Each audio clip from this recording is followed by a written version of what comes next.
Hey, my name is Chris Mangeli, and today I'm going to be covering the five love languages. So, if you ever find it difficult to reach out to your partner and show them that you love them, don't even stress because I'm going to break down the five love languages for you. And from what I learned in class, is that the five love languages are five different ways to express and receive love, and those ways are words of affirmation, quality time, receiving gifts, acts of service, and physical touch. I was actually interested by this topic because I was just interested how love can be shown and applied in so many different ways, and it just made me think like, have I myself ever even applied these ways in the past and not even noticed? But now it is definitely something that I picked up on and started paying attention to. So yeah, I was definitely interested in that aspect. And the love languages has shown to prove is beneficial in terms of improving relationships, and especially once you figure out like the way to express your love towards your partner.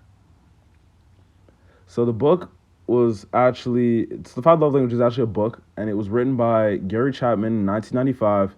Covers how to better the communication amongst you and your partner, how you can know what love language your partner would like to receive, and how your partner will know what type of love language you would like to receive.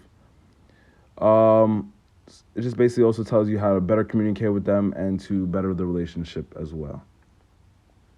The three main points that I'm going to be hitting about the five love languages are that partners tend to express love in ways that they would want to receive it back, which is why it can be confusing. And when partners are expressing their love, they are giving off two different love languages to each other. And the second point is that there are ways to figure out your love language and what type of love you want to receive from your partner, which is very easy. There are so many ways.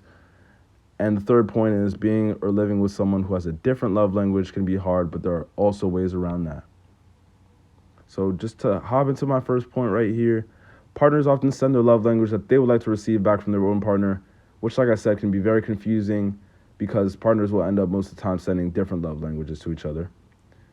And the love language to be thinking about in every case most of the time is going to be your partner's, because if you're not sending if you're not sending the correct love language to them, they're not going to feel loved and they're going to feel like you don't care. So it's important to um, be informed about your partner's love language and which one that they would like to receive. That brings me to my personal example of point one. When I came back from Stevenson and I hadn't seen my mom all semester, but I did acts of service because that's what I thought would make her happy, and that's what the love language that she wanted to receive. But instead, she actually wanted to receive quality time because she hadn't seen me all semester. I ended up going to hang out with friends later that night after I finished my chores, and it made her upset, which prompted her to talk to me the next morning and tell me that she wanted to spend quality time with me. But yeah, that was my misinterpretation of that love language that she wanted to receive. But that brings me to my second example of that.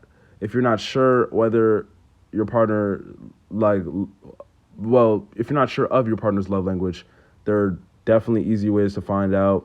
One of those ways is just by just taking a test, literally a love language test to see which one your partner and you of the love languages would like to receive as a language. And in the video, Five Love Languages Explained, the narrator says there's other ways to figure out how your partner wants to be loved is by examining your childhood, how you've been hurt in the past, and just basically just figuring out how to express your love. So an example here would just be you and your partner are not seeing eye to eye exactly. Just like when you don't really find your personality too well or don't know what your personality would be, you go take a personality test. In this case, if you don't know what your love language would be or like what love language you'd like to receive, you would go take a love language test with your partner. That would better the communication and the relationship right there. This brings me to my third final point. Being and living around someone who has different love language can be hard, but there are ways around that, and there are ways to cope with it. With living with somebody who has a different love language. Relationships are definitely about compromise. So as a couple, you guys need to come together and figure out what works best for the both of you, and not just one person. Um, Sometimes it's just easier for one partner to tell the other how they feel straight up, so they avoid wasting time or hurting each other, whatever the case may be. And and it's just a given that not all couples are gonna have the same love language or want to receive the same love language, but it's okay to have different love languages, and it's not the end of the world if that's the case. My last personal example for that one was for that me and my ex, when we first dated, I remember that we had different love languages, as I wanted to receive physical touch and she wanted to receive quality time and acts of service, which definitely caused a rift at first, but we sat down, we talked about it, we had a grown person conversation about it, and we came to an agreement that it's okay that we don't have the same love languages and that we don't like to receive the same love languages. But that was it. In conclusion, I feel that it's important that you know your partner's love language and communicate with them as much as possible, because and they know yours as well. That way, it betters the communication and the relationship.